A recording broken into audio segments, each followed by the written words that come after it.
Here is a simple perspective type technique. Works very well when you have a word with an odd number of letters and you can pivot that word on the middle letter.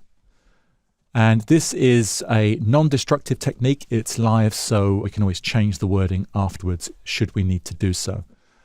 The type I'm using is Proxima Nova Extra Condense. If you don't have this, it is available on Typekit, but if you don't have access to Typekit, then use a sans serif typeface, preferably a condensed sans serif typeface.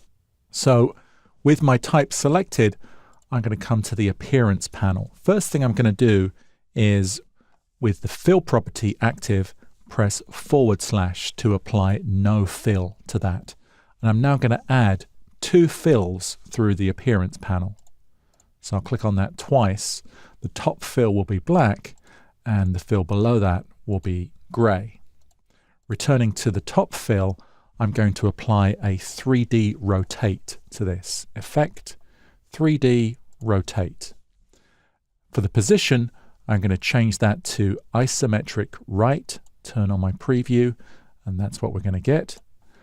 And I'm now going to come to the grey fill beneath that, back to the effect menu, rotate. This one will be isometric left. I'll come back to the top fill because I actually want to move this down ever so slightly so that they align slightly better than they are right now. Back to the effect menu, distort and transform, and I'm going to use the vertical move.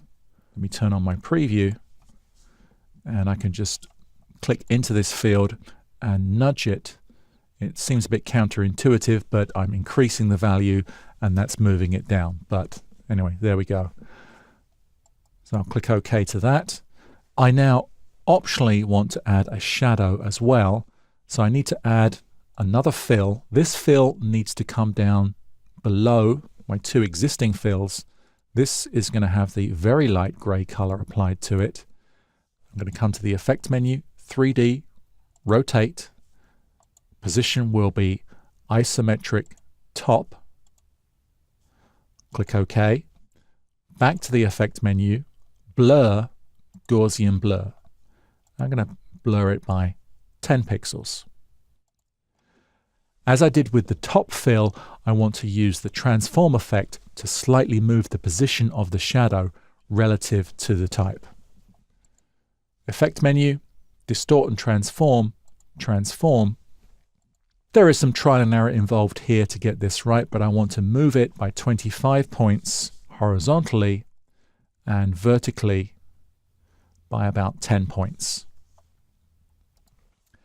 As I mentioned, this is a live effect, so if I do need to change the wording, I can double click on characters at the bottom of the Appearance panel.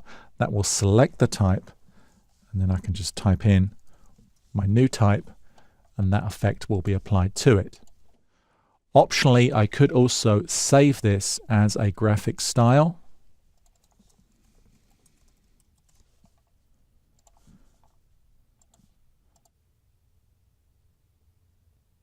So that next time I create some type and I want that effect applied to it, I can do that through applying the graphic style.